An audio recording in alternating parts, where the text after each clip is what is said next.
کریں گے سینئر تجزیہ کار انیق ناجی صاحب سے۔ السلام علیکم جی وعلیکم السلام جی سر، بہت شکریہ آپ کے وقت کے لیے۔ سندیلا صاحب، آپ کی مہربانی عنایت، آپ نے یاد کیا۔ اچھا سر، سب سے پہلے تو ذرا یہ اسی پہ بات کر لیں، فیصل واڈا صاحب کا کیس پاکستان کے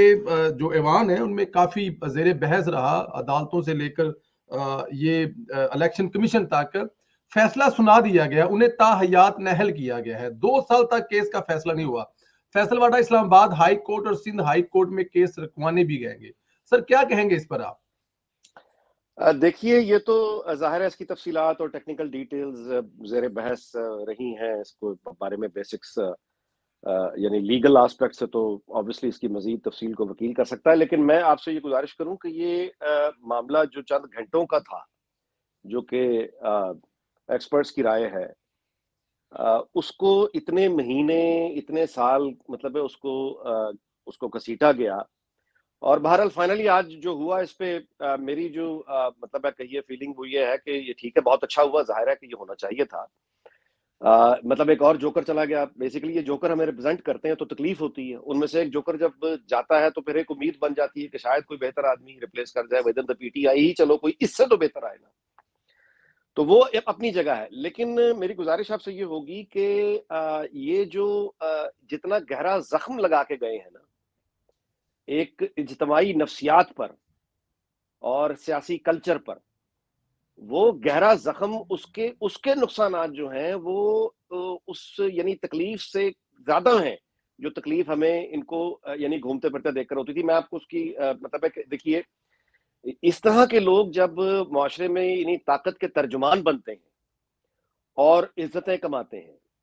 اور مطلب ہے کہ ان کے پاس مائٹ سارے کا سارا موجود ہوتا ہے، اور دنیاوی حقیقتیں، دنیاوی کامیابیاں ایسے لوگوں کے پاس ہوتی ہیں، تو پھر اس کے بعد یہ ساری مڈل کلاس کے لیے، لوور مڈل کلاس کے لیے، اور پھر ظاہر ہے اس کے نیچے جو آبادی کا بڑا حصہ ہے، ان کے لیے اپنی اولاد کی تربیت کرنا مشکل ہو جاتا ہے۔ یعنی وہ اگر تو اسلامی طور سے کوئی اخلاقی کردار کسی بچے کا اگر بنانے کی طرف توجہ کریں گے تو ظاہر ہے اسے کہیں گے سچ بولو، دھیما بولو، زمین پر اکڑ کے مت چلو، لوگوں کو حقیر نہ جانو، جو فرعونیت ہے یہ بری چیز ہوتی ہے، تکبر سے دور رہو، یہ ساری باتیں وہ سمجھائیں گے نا اپنی اولاد کو۔ اور اس کے بعد وہ ظاہر ہے یہ بھی کہیں گے کہ دیکھو اگر یہ کام تم کرو گے تو دنیا یعنی تم پر تھوکے گی، تم مطلب ہے کہ ناکام ہو جاؤ گے، تم جو ہے مطلب ہے کہ لوگ تمہیں مطلب عزت تمہیں نہیں ملے گی، کامیابی تمہیں نہیں ملے گی، یہی ڈرائیں گے نا اس طرح۔ جی لیکن اس طرح کے لوگ جب مثالیں بنتے ہیں اور طاقت کا ترجمان بن کے کھڑے ہو جاتے ہیں تو گھروں میں کتنے بے شمار خاندانوں میں وہ تربیت دری کی دری رہ جاتی ہے، کیونکہ جو پوری ینگ جنریشن ہے، یوتھ ہے، جو مطلب ہے ابھی ذرا آپ کو پتا ہے ایموشن بہت زیادہ اس میں یعنی لاجک تو ہوتی نہیں ہے، تو اس میں ایموشن میں جب وہ پوری جنریشن ہے جو پھر اس طرح کے لوگوں کو آئیڈیلائز کرتی ہے، مطلب ہے وہ پھر یہ سیکھتے ہیں کہ اچھا ٹھیک ہے جھوٹ بولو، دبا کے بولو، مطلب یہ کہ مطلب ہے کہ جھوٹ بولو اس طرح سے کہ مطلب ہے کہ بالکل ہی بغیر کسی سینس آف لاس کے، اور اس کے بعد تکبر سے بولو، مطلب ہے لوگوں کو حقیر جانو، ایک ظاہری لباس پہ مطلب ہے آپ اندازہ لگائیں کہ وہ اپنے بالوں پہ، اپنے گیٹ اپ پہ، اپنے لباس پر اتنا دھیان کہ ایک ماڈل، ایک فیشن ماڈل بن کے باہر نکلو، اور عزت تبھی ملے گی اور طاقت تبھی ملے گی، طاقت کے ترجمان تم تبھی، یعنی کامیابی کی مثالیں جب یہ لوگ بنتے ہیں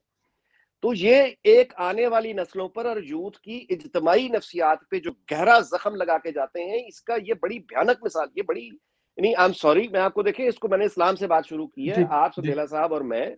ہم ہم بر اعظم میں بیٹھے ہیں، ملک میں، مختلف ملکوں میں بیٹھے ہیں، یہاں تو مسلمانوں کو اکثریت نہیں ہے نا، سو یہاں کی تہذیب میں تو اسلامی کوئی تعلیمات نہیں ہے، لیکن آپ مجھے بتائیے کہ یہاں کی اخلاقیات میں آپ مجھے بتائیے کہ کیا تکبر کو پسند کیا جاتا ہے، جھوٹ بولنے کو پسند کیا جاتا ہے، کیا لوگوں کو مطلب دھتکارنا اور ان کو چھوٹا جاننا اس بات کو پسند کیا جاتا ہے، یا ماڈسٹی کی ویلیو ہے، سادگی کی ویلیو ہے، اپنائیت کی ویلیو ہے؟ آپ بتائیے۔ تو اس کا مطلب ہے وہ یونیورسل ویلیوز جو ود ان اسلام، یعنی اسلام ایک فطری مذہب ہے نا، تو یونیورسل ویلیوز کو پیچھے اڑا کے، توڑ کے پھینک کے ایک آدمی آ کے جس وقت اپنی کامیابی کا نشان بن کے کھڑا ہو جاتا ہے تو وہ ساری جو منفی جبلت ہے اور جو ایک نیگیٹو رویے ہیں وہ آپ دیکھنا پھر کہاں جاتے ہیں. اس نقصان کا اس کا جسٹس کون کرے گا سندیلا صاحب؟ نو ڈاؤٹ، بالکل ٹھیک کہہ رہے ہیں آپ، اس میں کوئی شک نہیں ہے. لیکن اس کو تو اگر پیچھے تھوڑا سا لے کے جائیں تو وہ تو پھر جن کو وہ فالو کر رہے ہیں، جن کی لیڈرشپ میں وہ پاکستان کو ایک عظیم ملک بنانا چاہتے تھے، وہ تو شروع ہی ان باتوں سے کرتے ہیں. جو چیزیں آپ نے جی کی ہیں وہ تو میں آپ سے گزارش کر رہا ہوں نا کہ اس طرح کے جوکر آ کے جو قوم کے سامنے اس کو یہ کہتے ہوئے اندازہ ہی کوئی نہیں، یعنی لوگ یہاں پہ باہر سے آ کے نوکریاں مانگیں گے، یہاں پہ قطاریں لگی ہوں گی. اچھا مجھے ان کے زیادہ بیان اس لیے بھی یاد نہیں ہے کہ ان کو دیکھنا بڑا پینفل ہے. میں یعنی اب تو خیر ویسے کسی بھی نیوز شو کو دیکھنا پینفل ہے، لیکن ان کو تو سننا بہت ہی پینفل ہے.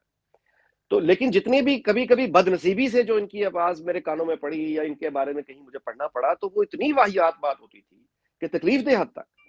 آپ کس طرح سے لوگوں کے سامنے یار اس طرح مطلب ہے آپ کر رہے ہیں، آپ نے پہلے کہاں زندگی گزاری ہے، آگے کہاں آپ نے گزارنی ہے. آپ کی اس طرح کی باتوں سے امیدیں بنتی ہیں، لوگ خواب دیکھنے لگتے ہیں. ٹرو، مطلب اس یہ میں کوئی شک ہے نہیں ہے. کہ اور وہ اس کا نقصان یہ ہوا ہے کہ ابھی تو پھر ابھی ہم لوگ کل رات اس پہ، کیونکہ ہمارا ایک موضوع سے تھوڑا سا وہ، لیکن بڑی اچھی بات ہے، کل رات کو بھی جو ہمارے ساتھ پینلسٹ بیٹھے تھے ان کے ساتھ یہی بات کر رہے تھے کہ آج سے 2-2.5 سال پہلے سوشل میڈیا پہ عمران خان کے خلاف، اس حکومت کے خلاف بات کرنے کا مطلب یہ تھا کہ آپ آدھے گھنٹے کے پروگرام کے بعد 2-4 ہزار گالیاں سمیٹ کر جاتے تھے. فرق یہ پڑا ہے کہ 2-2.5 سال کے اندر اندر جو انہوں نے کیا ہے وہ لوگوں کی تعداد بہت حد تک کم ہو گئی ہے. ہاں جی بالکل ایسا ہی ہے کہ مطلب ہے کہ آپ ایک اور بھی بات نوٹ کیجئے. مثلاً میں آج بیٹھا سوچ رہا تھا کہ اب مطلب آپ دیکھیے کہ ان کے آنے سے پہلے کے جو 10 سال